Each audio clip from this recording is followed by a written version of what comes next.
Nous sommes les Kids Reporters. Yaorana à tous et bienvenue dans votre émission Kids Reporter. Sur la route, à la maison, beaucoup d'accidents pourraient être évités. Quels conseils au quotidien, mais aussi quels sont les gestes qui sauvent? Écoutez les conseils sécurité de nos Kids Reporters.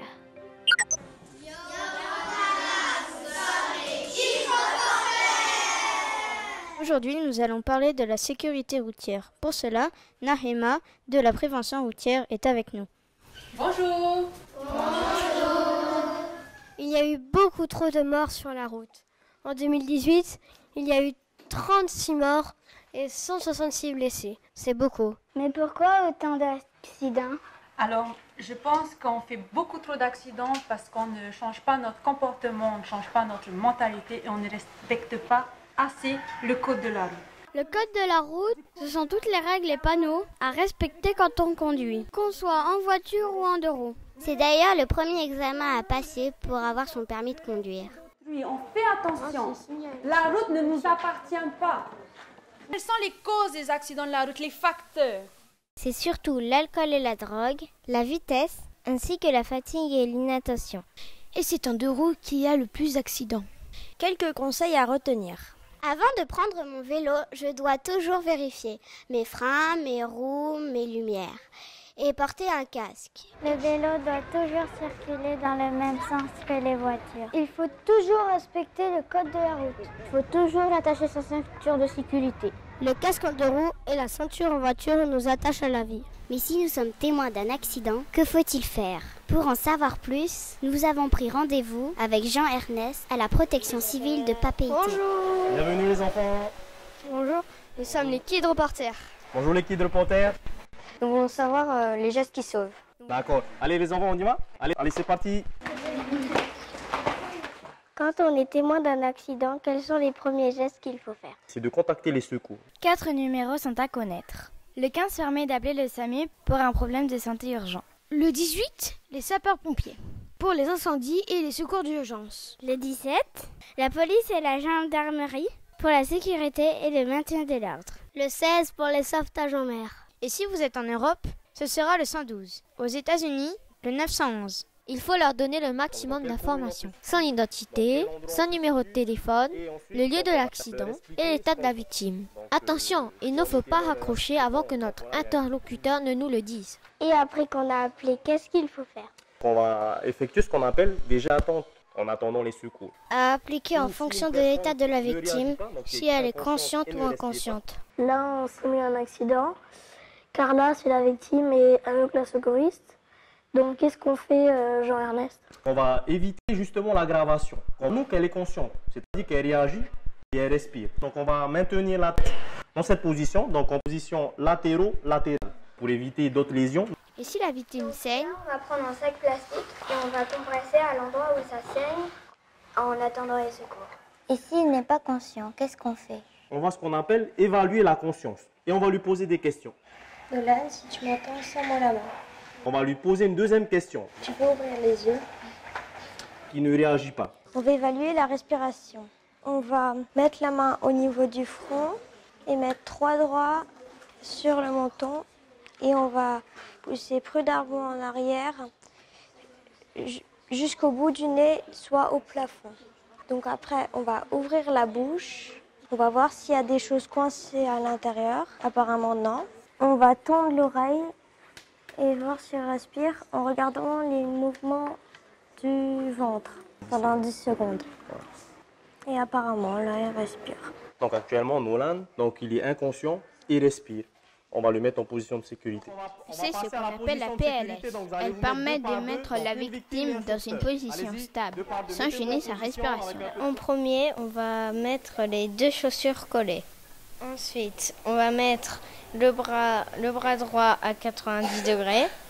On va prendre la paume du bras gauche avec sa main gauche, pomme contre pomme. et on va mettre à sa joue. Après, on va lever le genou, on s'en recule un peu et on plie et on appuie en gardant sa main en dessous pour le faire pivoter. Après, on met sa jambe à 90 degrés. Ensuite, on lève un peu, on retire sa main et on ouvre la bouche. Et enfin, dernier cas. Si la victime est inconsciente et elle ne respire plus, qu'est-ce qu'on fait? Donc alors, dans ce cas-là, je vais contacter le 15, je vais leur dire que je suis face à une victime qui est inconsciente, ne respire pas. Je vais mettre en place ce qu'on appelle une réanimation cardio-pulmonaire. Mais en amont, donc j'ai un témoin, donc qui est Vanihé, elle va aller chercher un défibrillateur. Attention, un défibrillateur ne peut pas être utilisé sur un bébé de moins d'1 an. Je mets en place, ici c'est schématisé, les électrodes. Donc je vais placer une au milieu de la poitrine. La deuxième, elle va être entre les deux omoplates, donc à l'arrière, je vais retourner la victime. Et ensuite, je vais brancher au défibrillateur. Donc le défibrillateur, ce qu'il va faire, il va analyser justement s'il y a un rythme cardiaque. Il va détecter s'il y a une anomalie du rythme du cœur. Donc là, il me dit qu'il faut choquer. Ok? Donc je vais choquer. Attention les enfants, je vais choquer. Donc je vais écarter le plus possible et je vais choquer. Je peux commencer la RCP, d'accord? Donc, je vais venir me positionner 1 et 2 et 3 et 4. Là, nous sommes sur un enfant. Il faut donner un rythme. 5 fois, il faut faire 30 compressions, puis 2 insufflations. Je vais venir pincer le nez, ouvrir la bouche et envoyer 2 insufflations. 1, 2. Donc, dès que la poitrine se soulève, je relâche. Et suivre ce que dit le défibrillateur. Toutes les 2 minutes, il analyse le rythme du cœur. Si c'est un enfant, c'est pareil. Sauf la première fois, il faut faire 5 insufflations au lieu de 2. Et il faut faire ça jusqu'à l'arrivée des secours qui prendront le relais. Si on n'a pas de défibrillateur, on réalise le bouche à bouche dès que possible. Chaque minute compte. Comment on fait si c'est un bébé qui a fait un malaise? Donc, je vais appliquer toujours une réanimation cardio-pulmonaire. Sauf que chez bébé, donc je vais englober la bouche et le nez. Et on n'utilise que 2 doigts pour faire les compressions. Je vais positionner bien au milieu de sa poitrine. Et est-ce qu'un enfant peut sauver un adulte? Bien sûr, un enfant peut être amené à sauver un adulte. Mais la technique au niveau des compressions thoraciques sera différente. C'est-à-dire qu'on va venir renforcer avec les 2 bras. On va adapter nos gestes à la corpulence de la personne. Merci Jean-Ernest, on a appris plein de choses. Eh bien, les enfants, je vous remercie aussi et je compte sur vous justement pour prendre la suite. Si vous voulez vous aussi apprendre les gestes qui peuvent sauver des vies, la Fédération polynésienne de protection civile met régulièrement en place des formations. Contacter les secours rapidement est donc essentiel. Mais au fait, Quand on appelle le 15, qu'est-ce qui se passe? Ça va où exactement? nous avons rendez-vous avec Olivier et Faïda au centre de régulation du SAMU, à l'hôpital de Taoné. Alors qu'on arrive à l'hôpital, qui reconnaissons-nous dans le camion de pompiers? Jean-Ernest, notre formateur aux gestes qui sauvent. Ça s'appelle la régulation, car c'est le service qui se charge de réguler les appels. En fonction des urgences, ils adaptent et organisent les secours. Bonjour. On voudrait savoir comment ça se passe quand on appelle le 15. Tous les appels arrivent ici et nous on traite les appels. Donc tous les jours on est 3 à travailler en régulation, 2 assistantes de régulation médicale, dont Faïda aujourd'hui, et un médecin, et c'est moi le médecin d'aujourd'hui en tout cas.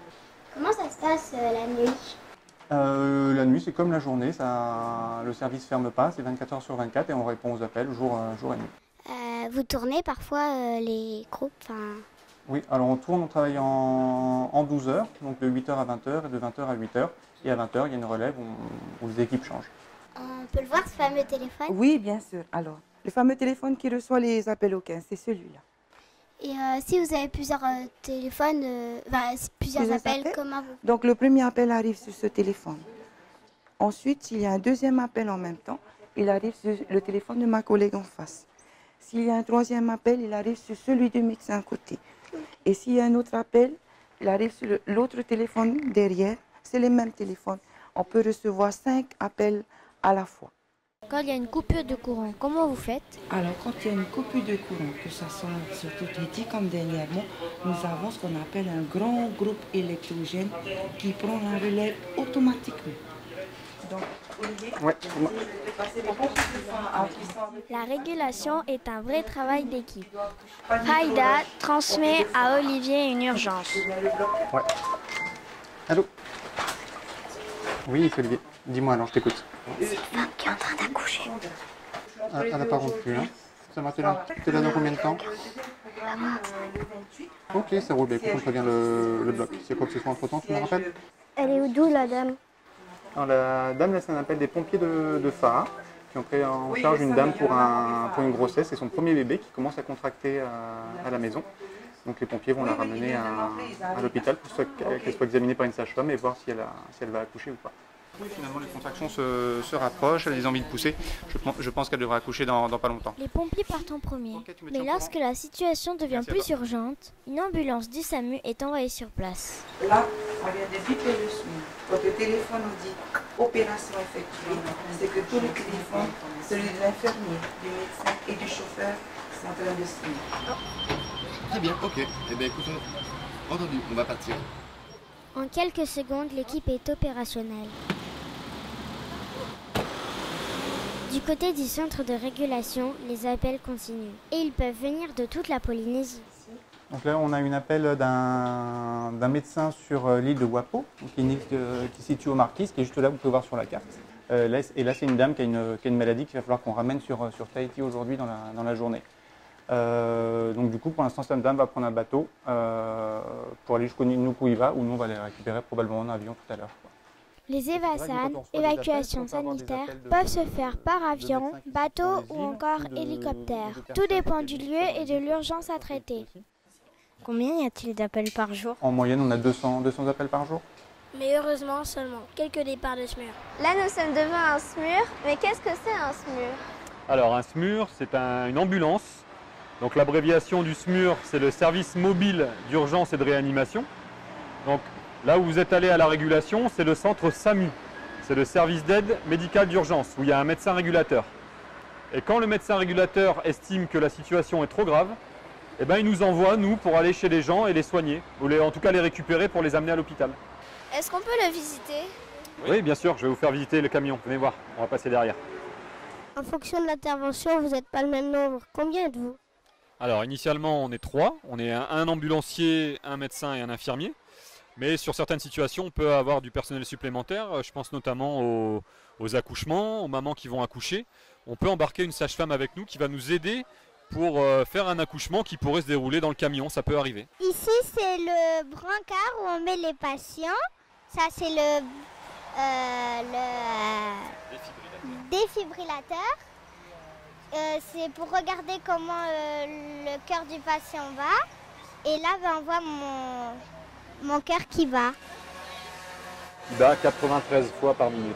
93 fois par minute. Ça, c'est un respirateur. C'est pour faire respirer les gens. Exactement. Et à côté, ça sert à quoi cette machine? Alors ces machines-là, ce sont des pousse-seringues électriques. Ce sont des machines qui permettent de calibrer quand on injecte des médicaments. Et le sac jaune? Alors, là. la machine jaune qui est là, c'est ce qu'on appelle un aspirateur de mucosité. C'est tout simplement un aspirateur, sauf qu'au lieu d'être un aspirateur pour le sol, c'est un aspirateur pour les bronches des patients. Bah finalement, c'est un vrai petit hôpital dans le camion. Alors ouais, le principe du SMUR, c'est justement d'amener l'hôpital chez les gens qui ne peuvent pas venir parce qu'ils sont dans un état trop grave. Donc, Il y a toujours 2 ambulances et une équipe médicale prête à partir. Si les 2 ambulances sont déjà prises, il existe d'autres ambulances de secours. Est-ce que tu aimes ton métier? oui, j'aime beaucoup mon métier. Ouais. C'est un métier qui est très varié. C'est un métier où on s'occupe des gens, où il faut faire preuve de beaucoup d'empathie. Et en plus, pour la particularité de la médecine d'urgence, c'est un métier où il faut avoir beaucoup de sang-froid, il ne faut pas paniquer. Qu'est-ce qu'il faut faire comme métier pour travailler dans un SMUR? Alors, pour travailler dans un SMUR, donc, il y a plusieurs types de personnel. Il y a le conducteur qui, lui, est un diplôme d'ambulancier. Il y a un médecin urgentiste qui fait des études de médecine. Et il y a un infirmier qui fait des études d'infirmier qui durent un peu plus de 3 ans. Donc c'est mon cas, moi c'est ce que je fais, je suis infirmier et voilà. Merci et bravo pour votre travail. Désormais, Quand vous verrez passer l'ambulance du SAMU et entendrez cette sirène, vous penserez à ce message. Merci de nous avoir suivis. Avant de nous quitter, la question du jour. Quel est le numéro du SAMU? Le 15, le 17 ou le 18?